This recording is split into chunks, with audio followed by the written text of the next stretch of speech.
DBE fam, welcome back to the show. We have a repeat guest today. I'm stoked for this. Brad Bizjack was on episode 84 back in February of 2023. He is back again and better than ever. Brad, welcome to the show. What's up, friend? Super excited to be here and very grateful for the opportunity to serve your audience. I'm excited. Yeah, so if you didn't listen to the episode, you can go back and listen to it. We'll drop it in the show notes. But Brad, give us just like a 1-2 punch. Who you are, what you do, who do you help, how do you help? Yeah, so my name's Brad. I help people rewire their mind and finally come alive their limitless possibilities so they can create the success and freedom that they deserve. And that's really who I help and typically really love to work with the online business owner that just knows they're meant for so much more than what they're getting out of life right now, but just feels like they're trapped, like they know something's going on upstairs in their noggin, but they don't know what's getting in their way. And so we help people identify what they really want and then break through all the limiting beliefs and toxic thought patterns getting in the way. Wouldn't you say that people already know what they want though? Like how do we not know what we want when we feel like we know what we want on the subconscious level? Because most people are playing not to lose instead of playing to win. Ooh. Most people are setting goals based on failures of the past instead of what they actually want in the future. I always look for, if a goal isn't making your butt pucker a little bit, it's probably too small. And what most people say is a goal, and not always, there are people that have big goals and big dreams, but most people are either setting goals based on past failures because they don't want to fail again, or they're setting goals and dreams based on what other people tell them they should want, or what someone in their family says they should want. So when most people are setting goals, they actually find that they have less motivation and inspiration to go create it because it's not actually what their heart wants. So most of the time, no, that's not actually the case. We want to identify what someone really wants and then go after that. Man, I'm like, I have so many questions I want to dive in already before we're even going to like do our formal introduction over here. But I do have to ask, do you feel like, because like attracts like, and I know for you and I, we put ourselves in these rooms and we join masterminds and you want to be near people that are doing big things and expanders, right? And all this stuff. Do you feel that sometimes we start almost chasing a goal with a blindfold on because of the people around us who might be chasing a similar goal, or it feels like we should do that because that's what other people around us are doing? It's like, it's the only way, it's the next best, most logical thing. For example, I know in our world, it's a lot of like, everybody has a podcast, so I should have a podcast. Everybody's writing a book, so I should write a book. Do you feel like being in those types of incubator containers could almost be dangerous? I think it depends on what type of container you're in, right? Because I think surrounding yourself with people that are going after big dreams and big goals, success leaves clues. And the people you're surrounded with play a massive role in your success. So if someone's going after a big goal or a big dream, that might inspire you to think a little bit differently, but by no means should you just adopt a goal or a dream just because someone else has it. I think that's where a lot of great creative ideas can come from, being in those containers, but you need to honestly take an introspective look at what your heart really wants. And most people are so stuck by seeking validation from others that because someone else does something, they want to adopt that so that they'll be accepted. But instead, we need to honor our worth and know that we've been worthy our whole life and not base our dreams and goals based on what other people tell us we should want. Yeah, there's something that comes up for me though, and I know we've had this conversation so many times, like sitting and starting to discern what I actually want, what is actually mine, what do I believe, what do I want to go after.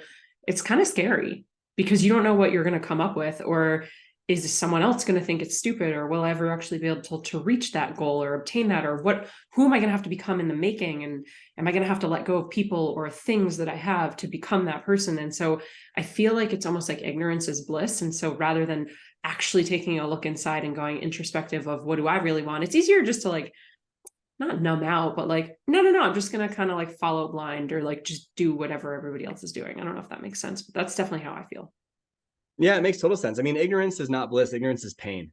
And so if you think about like just being blind to what your heart really wants, sure, there might be some pain avoidance in the short run. Oh, I might not have to, put myself out there on social media, or I might not have to launch this program and get rejected, or I might not have to go into a situation where I tell my spouse about a business I want to start or grow or pivot. And sure, you can avoid pain that way. But I think a lot of people they're short-term people. And not because they want to be, because they've never conditioned themselves to be long-term people. And when you're a short-term person, you'll choose the short-term convenience, the short-term ease, and you end up with long-term pain. you end up years down the road with the same challenges and you have no idea why. And it's exactly what we're talking about. But I encourage everyone to become a long-term person, reverse engineering from, and this is if we want to get super deep, I reverse engineer from death. Like that's what I reverse engineer from. I believe that death is the greatest teacher in life, because the only reason we fear it is because we crave life, and life is a choice we have any moment of any day. And so we can always be alive. And so it's the greatest teacher. And I ask myself, what do I want that day, the last day? What do I want to feel on that day? Where do I want to, what memories do I want to make? Or what do I want to make sure that is remembered? What do I want my eulogy to say? And my eulogy is not going to have how much money I had. It's going to have who I was. And so I reverse engineer with that in mind. And then to change, to become that, there's typically short-term inconveniences that 99% of the world isn't willing to do. And I believe that when you become a long-term person, you choose those short-term inconveniences, you can lead to a life that you really, really want. Yeah. What's an example of a short-term inconvenience? It could be physical, mental, emotional. Yeah, I mean, well, inconvenience is actually a really beautiful thing. And if you, let's use just a basic day-to-day, and then we'll use the example of like health and wellness, right? From a bigger example, like day-to-day.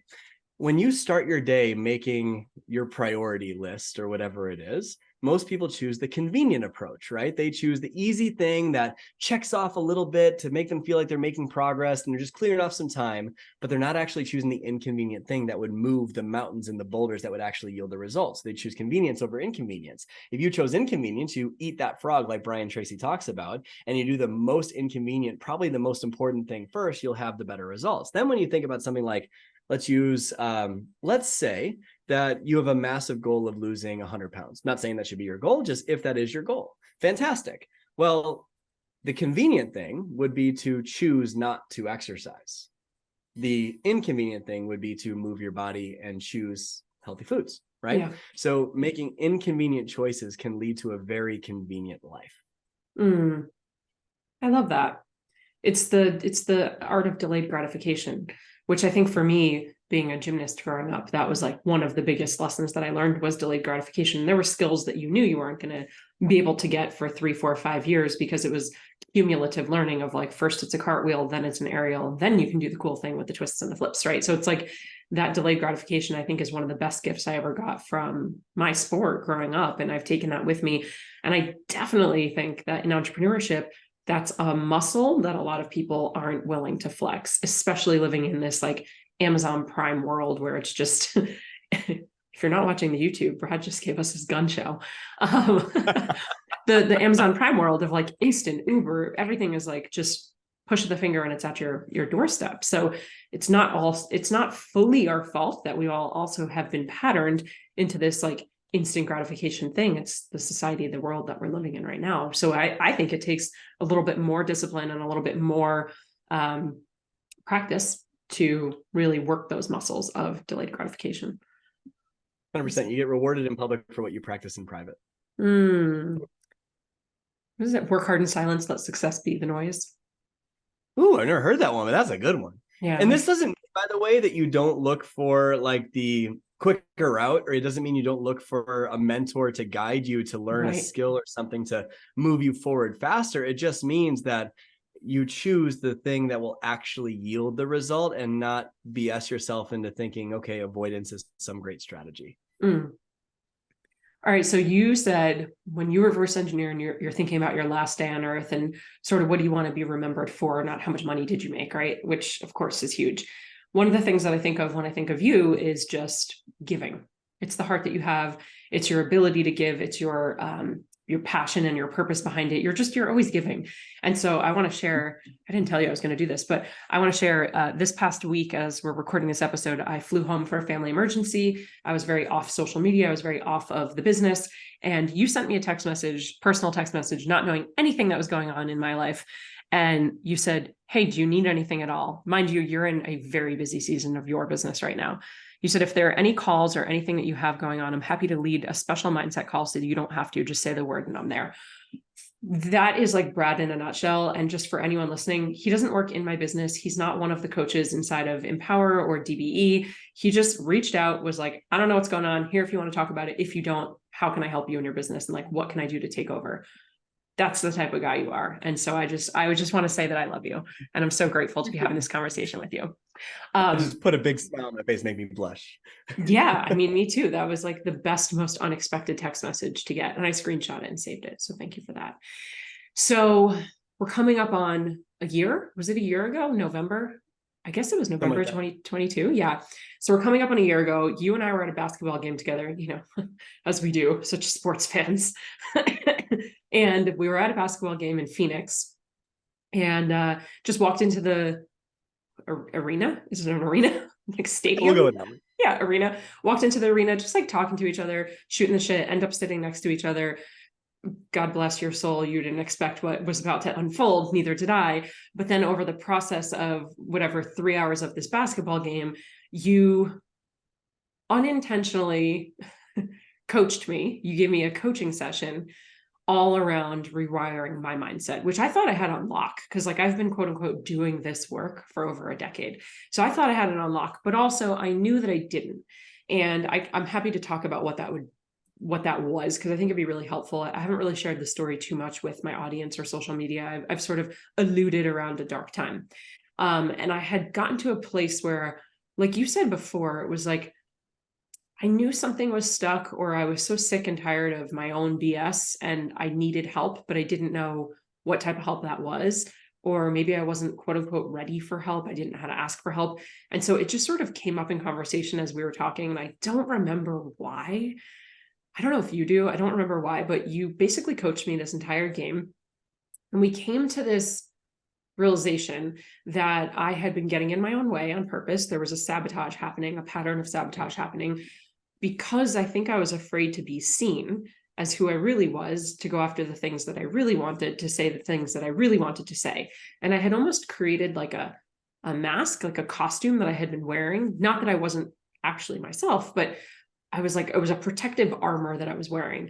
And through unpacking some stories I was telling myself and things that happened in my childhood and why I believe certain things that I believe now, like we pieced together all of these different parts of myself and basically pulled the old flooring up, cleared out all the mold, and then laid down new flooring in the matter of like 3 hours.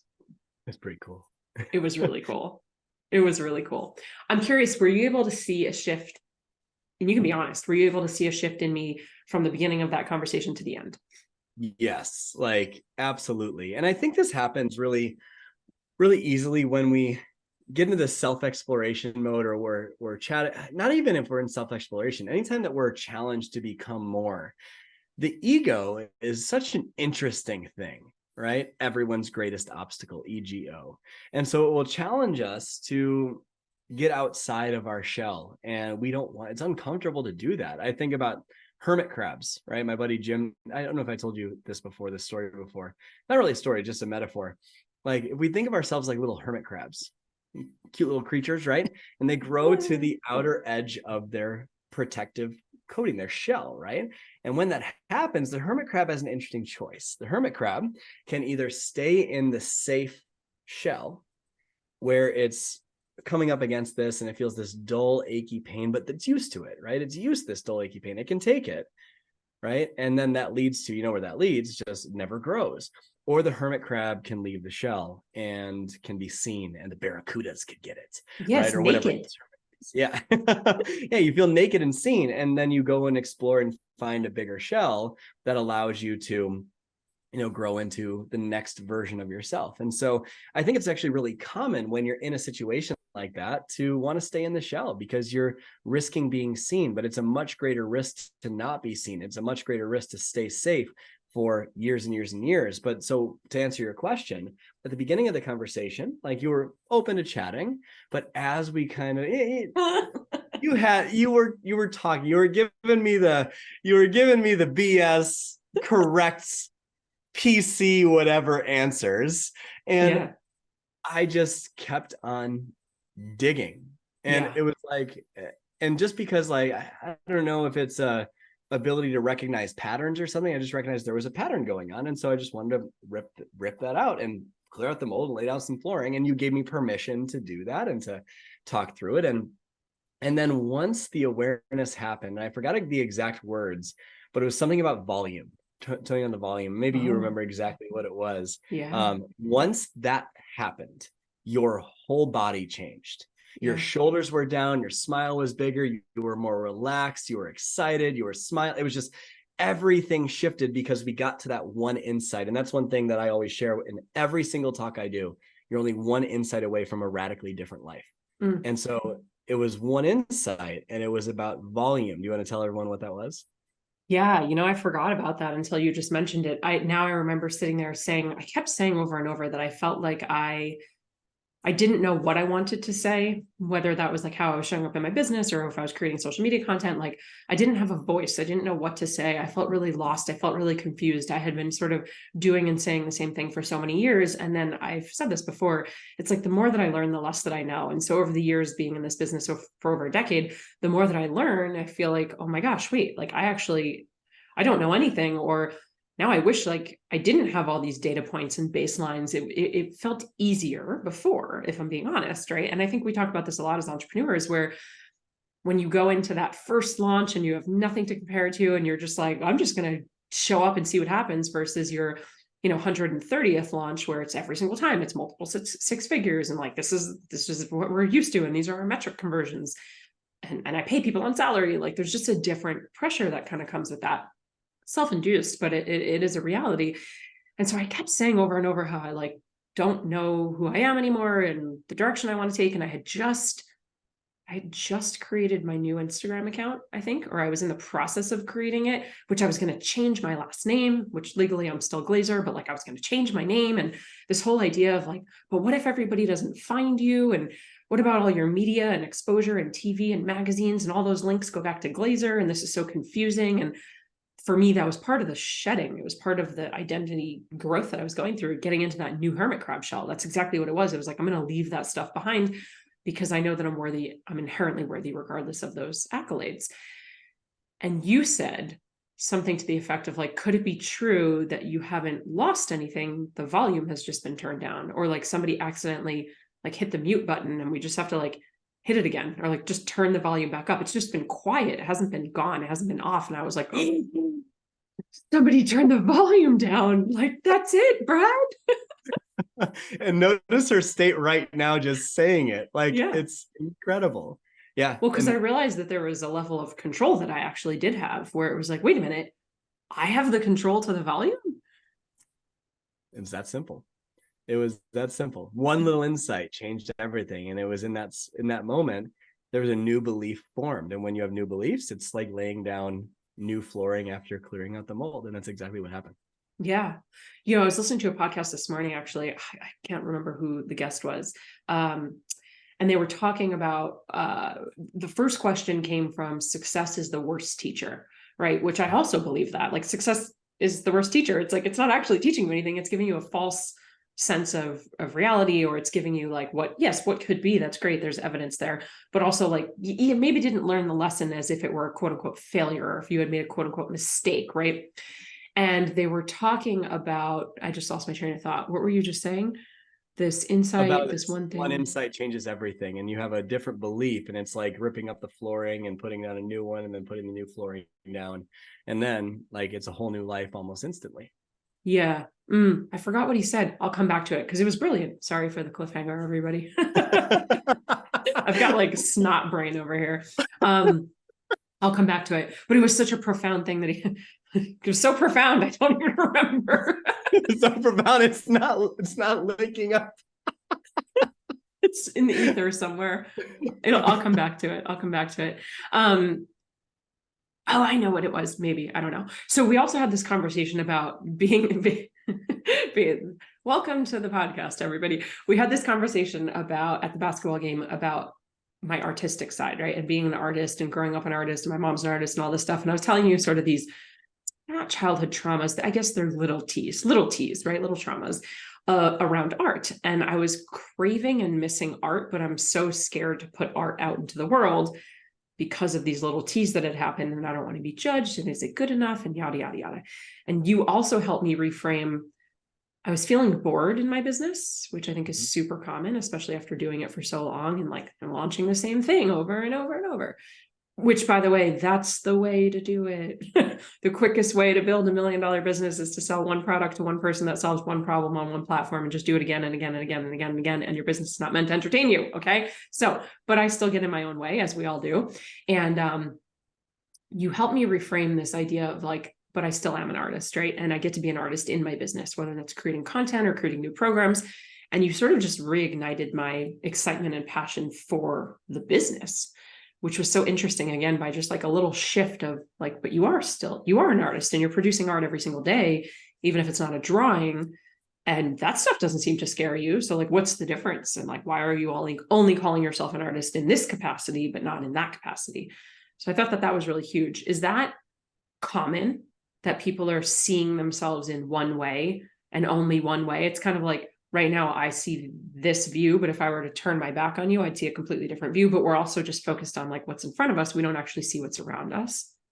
Yes. And, this is really interesting. You're saying this, we get myopic in our journeys. And imagine a good metaphor for this that's easy to understand is, imagine going to an eye doctor, right? And so I have terrible vision, right? And maybe this isn't that terrible, I don't know, but like -4 in each eye. So like if I take my contacts out, I can't see shit. Like it's nothing, right? And like I can just see like my hand right in front of me, and that's about it.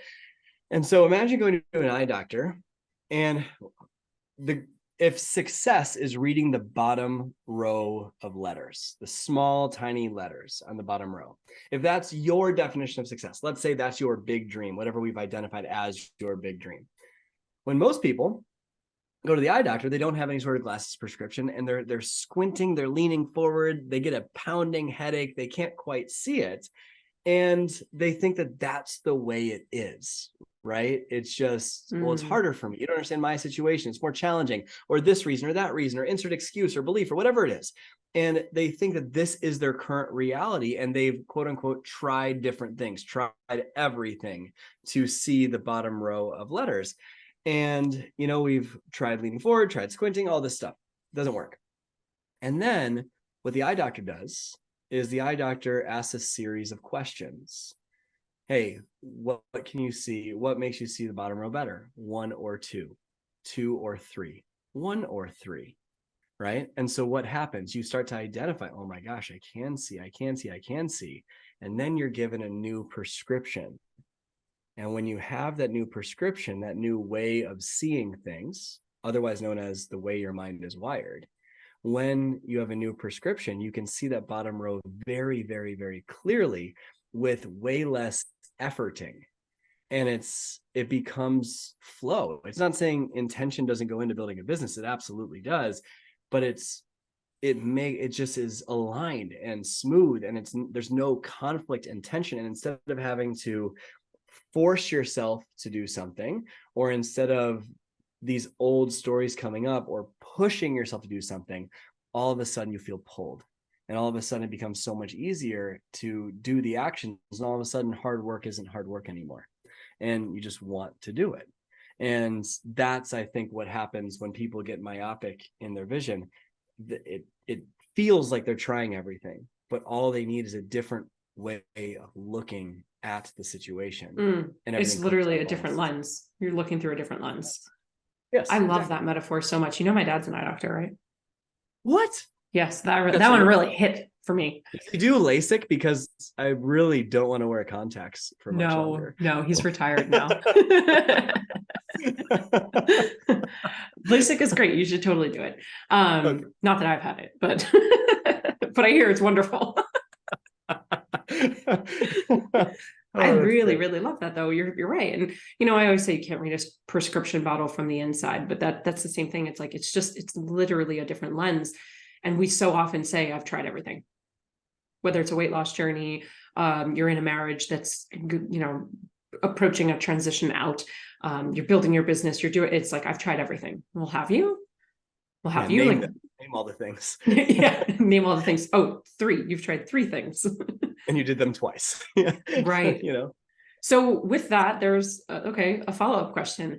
We joke, right? Especially in business. We're like, hey, you tried 3 things and you tried it twice. Of course it didn't work. You have to keep going. Is that the same thing with rewiring the mind? Like, is 3 different things not enough? And I don't mean enough as in value, right? Or is 2 tries not enough? Like, is it the same thing where we have to kind of just keep showing up until it changes, it works? It's what? Like, what's the feedback? If you think about what success takes, right? It's decide an outcome. Then it's take action to reach that outcome. Then it's notice the results you're getting and change your approach until you get to the outcome. And that's success, right? So how long would you give your average baby to learn how to walk before you tell them they're meant to crawl their whole life, right? It's the baby tries, falls on his butt, tries, falls on his butt. And by the way, what do you do as the parent during that time? Do you kick the baby for falling? No, you cheer the baby on when they fail. Let me repeat that. You cheer the baby on when they fail. You celebrate the failures. One more time for those in the back. You celebrate the failures. And because you're learning something, right? I believe also success is the worst teacher, right? It's the failures that make you learn. And then you just keep on changing your approach. The baby changes their leg placements, how they balance, whatever the baby does to learn how to walk. And no wonder most people on the planet walk, right? And so it's not a matter of changing it once. It's a matter of until you figure out what you want. And what you might notice is along the way that your ambitions change, and that's okay. Nothing wrong with changing your ambitions, but you don't ever graduate from personal growth. The very act of going after a big dream uncovers limiting beliefs and fears and doubts that you will need to master to therefore accomplish what you want, which then creates a bigger dream. And then when you've created that bigger dream, it creates new beliefs. So to answer your question, no, it is consistently focusing on rewiring your mind over and over and over again and asking questions about what would I need to believe, what I need to let go of to achieve that next level of myself. I think a lot of people think if I accomplish a goal, I've somehow made it, right? You're always growing. There is no graduation date, and you will be growing until the day you're no longer here, right? So when is now a good time to grow? I guess that's a question for everyone. When is now a good time to grow? Hint, it's now. You're growing regardless, though. You know, What like, do you mean? Well, it's like we're dying regardless. Like, we're constantly growing as well as constantly dying. We're going like real esoteric here, but you can't stop it. It's like the time will pass anyway, right? It's an illusion and it's not linear. So you might as well be like present to that growth and put a little work into that growth and have a little bit more control over the life that you're creating, as opposed to it just happening, because it's going to happen regardless, right? It will. And it's a great point, Jess. Like, I have a belief that says life is rigged in my favor, right? And that it's rigged for me to win, right? And that doesn't necessarily just mean money or business. I just believe that every single person is meant to live a beautiful life, and whatever their terms it is. And life rigged in our favor likes to teach us little lessons. I call this feathers, bricks, and trucks. I learned this from a man named Scott Harris years ago. And what life does, call it the universe, call it God, call it infinite intelligence, whatever you believe in, life wanting to help you reach your ultimate destination or destiny will dust you with a little feather and say, hey, you should probably pay attention to this. This is a little bit important for you to learn. And we're like, I have too much shit to do. No, right? And you dust off the feather and then dust you with another couple of feathers. Like, okay, you're not listening. And so what life does, because it's rigged in your favor, wants you to win, life will write Jess a note and say, hey, Jess, here is a beautiful lesson for you to learn so that you can live a great life. And then life takes that note and it wraps it around a brick and it throws that brick through your living room window and glass shatters everywhere. And most people look at the glass that's shattered, the window that's not there, instead of the lesson that's sitting right in front of them. And then they start looking around at everyone else's windows in the neighborhood saying, you don't understand my situation. Someone's throwing bricks through my window. It's not fair for me. It's easier for everybody else. You don't understand. There's glass everywhere when the lesson's right there. And next thing you know, life rigged in your favor throws bricks through all of your windows and it feels unfair, but you're just not learning the lessons that are piled up in your living room. And so what life then does is like, okay, I got to get your attention. So life will take a can of red paint and it will write this lesson on the front of a truck. And it will blare its horns and you turn and look right before it runs you over. So you have to see it and it runs you over and you wake up in the hospital a couple of weeks later, your body's in like a full body cast and you have a choice in that moment. You can either learn the lesson or you can blame the truck. But the point of this is that life's lessons will get louder and louder and louder until you listen. You'll be forced into growth. Otherwise, you will end up in a place where you're absolutely miserable in your life until you have to learn the lesson. The greatest challenge that people have in any space, whether it's business, finance, body, whatever it is, your greatest challenge is thinking you shouldn't have challenges. And once you realize that challenges are gifts that you grow from, that are wrapped in pain so that you actually pay attention, then all of a sudden you start to view problems as gifts. And when you start to view problems as gifts and you realize that this discomfort and growth is part of the journey, then all of a sudden you welcome it. And when you welcome it, it happens more. It's like going to the gym, right? If you go to the gym and you ask yourself on a set of 10 bicep curls, for example, right? Jess's husband has awesome biceps. And if you, I've gone to the gym with Mike and I'm like, trying to keep up. He's just schooling me on biceps, but then I'll crush him on chest. Anyways, if you do a set of 10 bicep curls, what rep is 99% of the benefit coming from? 11. It's rep 13. Yeah, there you go. 11, 12, 13. Yeah. 11, 12, 13. It's the rep when you do more than you thought you would do. And that growth, that rep is very uncomfortable, right? It's painful in some instances where there's a deep burn. And that's what allows for the actual growth to happen. And so in life, it's the same thing. In business, the same thing. And so we're always growing, yes, but most people reject growth because they view it as pain and it shouldn't be there. But if you just welcome growth and realize that it's part of the journey and you're going to face pain either way, so you might as well selectively choose the pain that will serve you instead of getting hit by a truck later on. Selectively choose the pain that will serve you. It's so good. Being a trainer for 18 years, I would always say, like, your last few reps, if you're not making that face. I'm so glad I didn't have water in my mouth when you did that, because I would have spit all over the microphone and the screen. If you're not making that face, you'll have to go to YouTube to see it because it was cute. Of course, without sacrificing form, because we don't want to get injured, but then you either have to do more reps or you have to up your weight. And so I'm sure you make that face. So I come to the gym with you. You make that face too. It's a great face. This idea of, I love this, and I've heard metaphors similar to this, and I was so blessed. My mom growing up used to say this type of stuff to me all the time, like it's a whisper, it's a nudge, it's a whack over the head, right? Same idea of feather or brick or a Mack truck. And I love this. When we do the Mack truck thing over and over and over, or the brick thing over and over and over, do you find that people are often in repeat patterns and behaviors because they haven't learned the lesson or made the change yet? Example, just going to say this one. Don't know if this would resonate with anyone. We all have that friend, I think, that sort of just like keeps dating that same person. Like, it's a different person. I'm not going to use names, but it's like, it's a different person. So it's, it's Lauren and it's Fred and it's Tony and it's Jazz and it's Sandra and whatever, but they just keep dating the same person with the same sort of habits or patterns, or they're treated the same way over and over and over. And you're like, how do you just keep ending up in the same relationship over and over with different people? And this happens in friendships, and this happens in business, and this happens with launches. And it's like, you're yielding the same result every single time because you're continuously putting in either the same effort or action or intention. Do you think that there's a correlation, I guess my question is, between like the lesson hasn't been learned, so you keep repeating the same thing over and over, and then you keep getting the same result? Yes. And there's a reason that there's absolutely a correlation, and there's a reason it's happening. It's because when repeat patterns continue, even though it's painful, and this is very important, people will stay in pain when it's certain, when they know how to deal with it. Because this thing, and I'm pointing to my brain right now, this thing is a survival mechanism. Its job is not to make you successful. Its job is not to make you happy. Its job is to make sure you stay alive and to survive.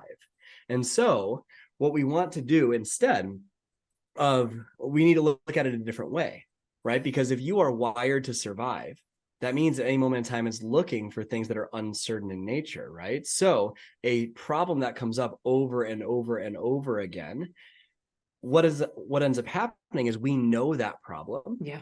Right? Yeah. So we're certain about it. And that problem also meets our needs in a different way. When someone has, let's say they're dating the same person, or they make the same mistake in business, or they spend money a certain way, it's probably meeting two needs. Number one is they're certain. certainty, survival, basically. They know how to navigate it. So even though it's uncomfortable, they stick with it. But most people, and this is where I would argue this is why the repeat problems happen, is because most people are meeting a need to feel important through their problems. There's many ways to feel significant. Many ways. You could feel significant by adding value to a friend, but most people meet their need for significance by having significant problems. And so if you think about having a tougher time or a bigger challenge than someone, it's meeting your needs. It's giving you something.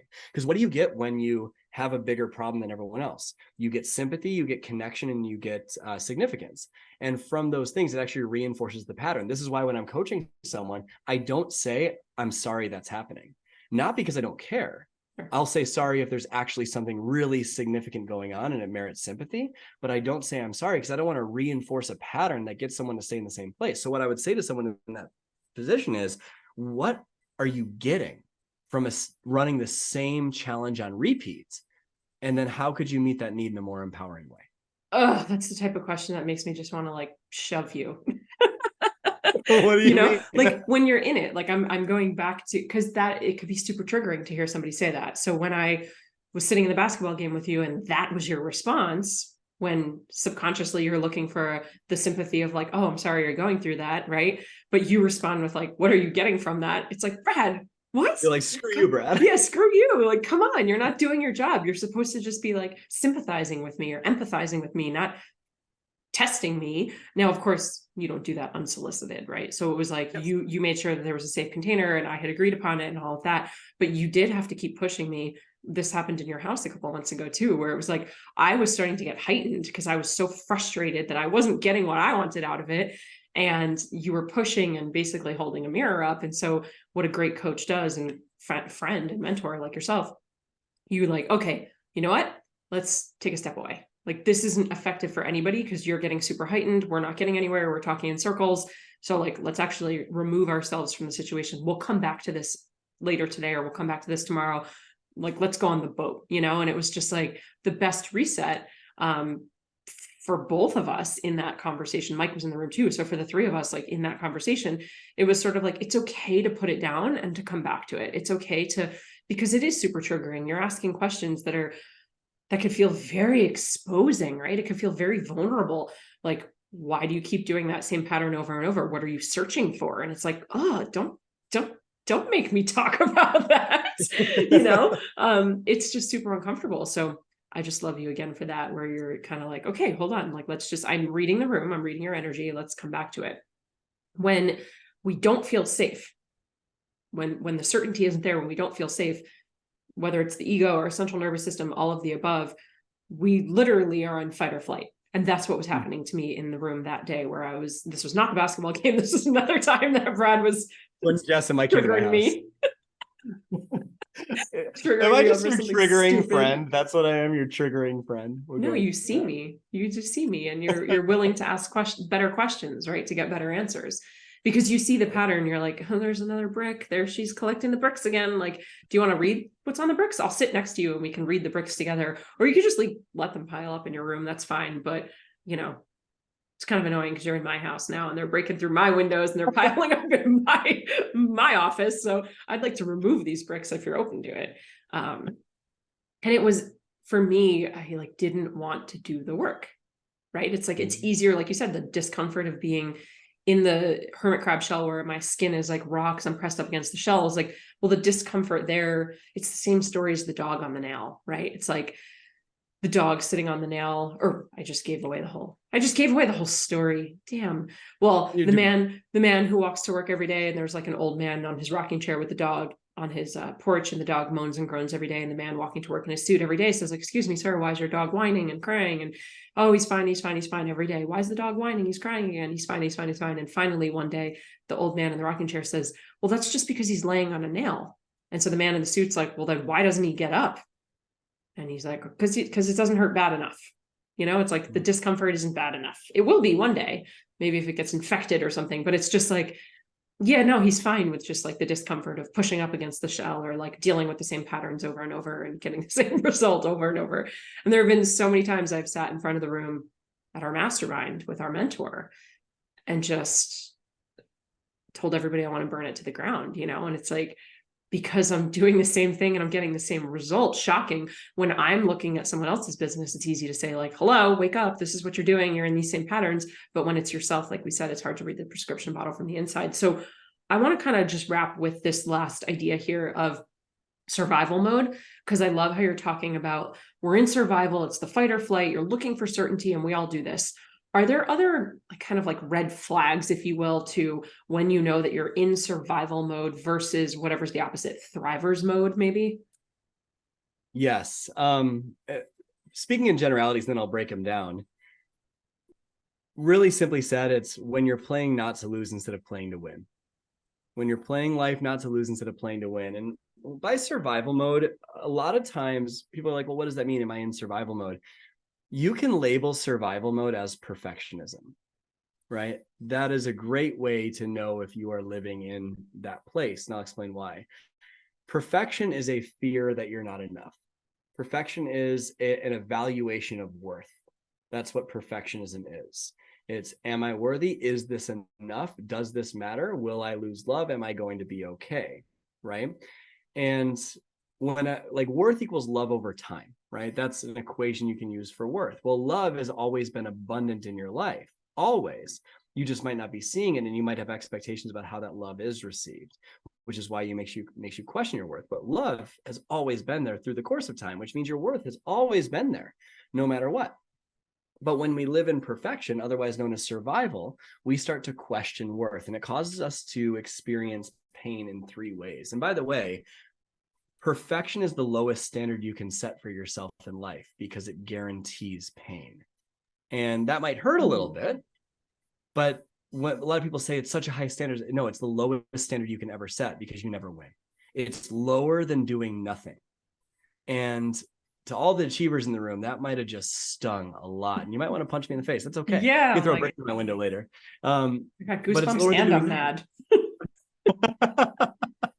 Why is it the lowest standard we can set? It guarantees pain, and no matter what you do, it doesn't feel like enough. So let's go through three different ways that survival mode, otherwise known as perfection, creates this pain. Number one is that you likely won't start because you're craving the certainty of how. You want to know how it's going to go before you ever begin. And so you will always wait. You'll study so much and you get into what I call personal development paralysis instead of just acting and doing. You'll get the next certification. Don't get me wrong. There are times when a certification matters, right? I would not want an uncertified neurosurgeon to give me brain surgery, right? There are times when it matters, but so many people use certifications as a way to procrastinate. And so it's craving certainty. It's wanting to know how it's going to go. And so they'll read the books, get the certifications, do all these things. And then they'll sit there frozen in fear because they don't have a guarantee that it's going to work out. It's like reading a book about swimming. I don't care how much knowledge you have about swimming, until you get in the pool, you don't know shit about swimming, right? It's knowledge. Our mentor always talks about knowledge versus knowing. And you have to give up this craving of more knowledge. Not saying knowledge is bad. It's saying that when you use it as a procrastination technique, it's just you craving certainty and craving the how before you ever start, which means that you'll have this feeling like there's a piece of your heart that's meant to expand, but it's not, because you're closing in the world around you to feel a sense of control, but you're never actually in control. And so it feels like you're dying all the time. And even though you know you're meant for more, that's sign number one, or pain number one of living in perfection. Number two is that you, like I mentioned, play life not to lose instead of playing to win, meaning you're trying not to fail, right? Can you imagine, let's play t-ball for a moment, right? My nephew plays in t-ball and he's really good at it. And when he steps up to the plate, his coach doesn't say, try not to miss the ball.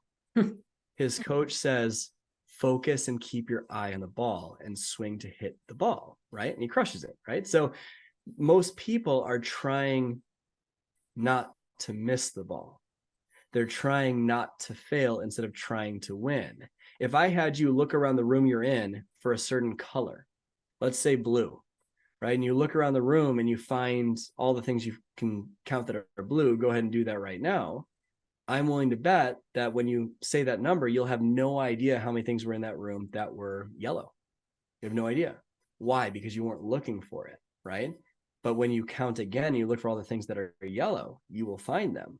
And I recommend that you try that sometime. Whenever I do this with with trainings, people lose their mind. They're like, oh my gosh, yellow was there the whole time. I just wasn't looking for it. Right. And so if you're trying not to lose followers, or if you're trying not to go broke, or if you're trying just not to be overwhelmed, guess what?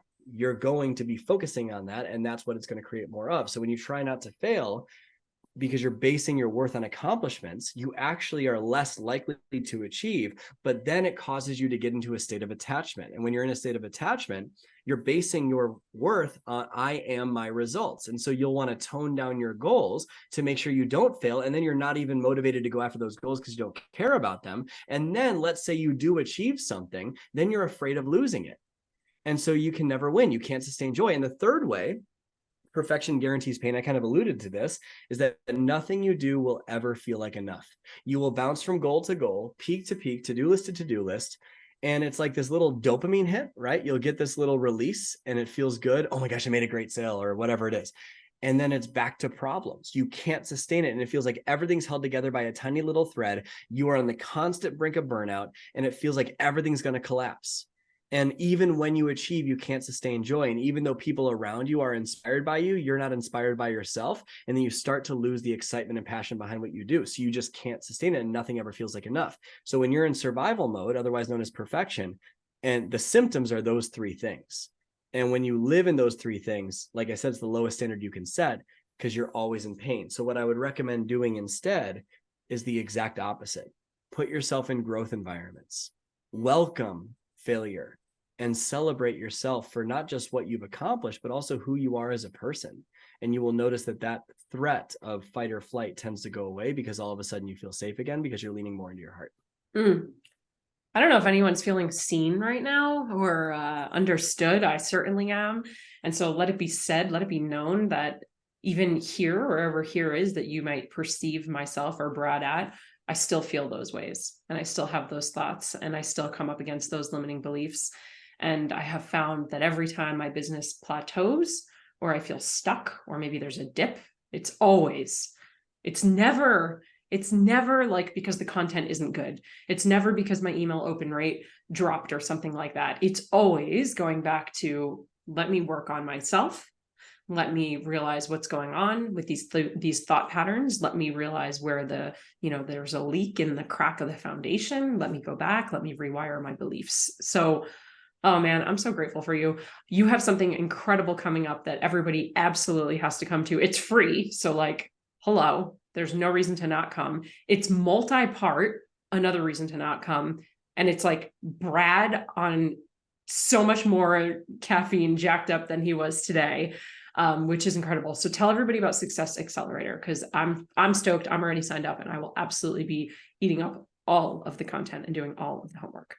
Woohoo! Oh my goodness, I'm so excited for this. So we host a challenge, a mindset challenge, a 5-day, I call it the Rewire Your Mind challenge called the Success Accelerator, where in 5 days, not only will you identify what you actually want out of life, business, whatever it is, like we talked about at the beginning of this episode, but also you'll identify every single limitation and limiting belief getting in the way of that coming true. And we will rip out the old flooring. We'll get rid of the mold and we'll put down the new flooring, so to speak, within those 5 days. This is how high performers achieve their goals so much faster than all their peers with less stress, without sacrificing all this time away from your family, living a truly aligned life.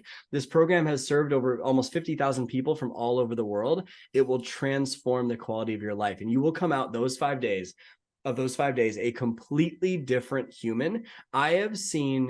I don't even know how to explain it besides every single story you can possibly think of come through that challenge where people have saved their marriages. I have seen people literally leave their jobs and create a 6-figure business within a couple of months from there. I have seen people completely reverse their financial situation or finally understand what they're meant to do with their life just because they have that new glasses prescription. They're able to actually see the bottom row of letters clearly. And that's what we're going to do with those 5 days together. It's totally free. It's my favorite program that we do.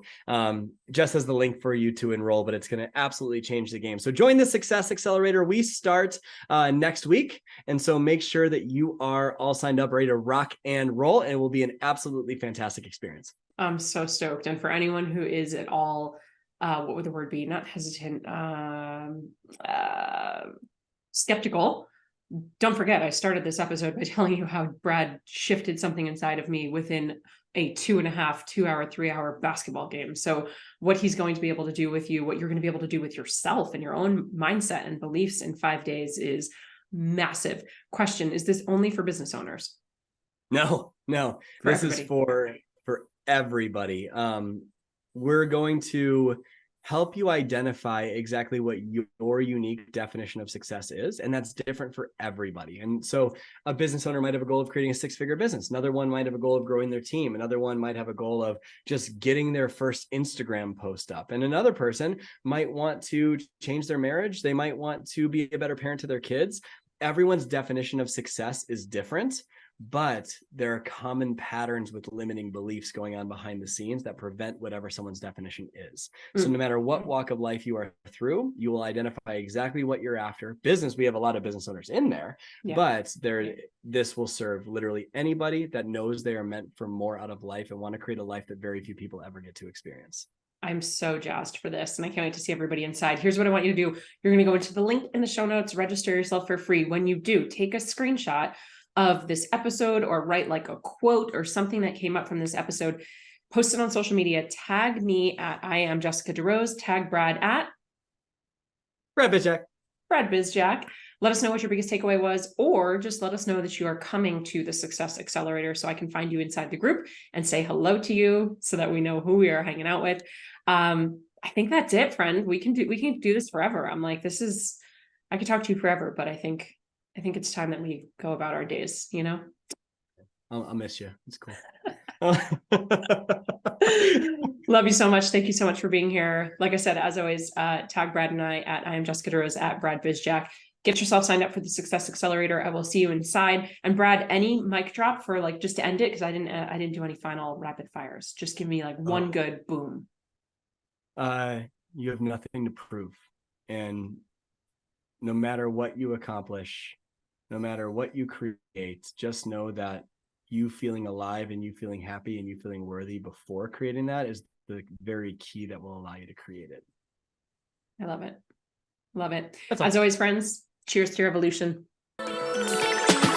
Thank you so much for tuning in. If you loved this episode, I invite you to be a part of our ripple effect and share it with a friend. And please, if you feel called, take 30 seconds to leave a 5-star review, and I'll be forever grateful. Until next time, cheers to your evolution.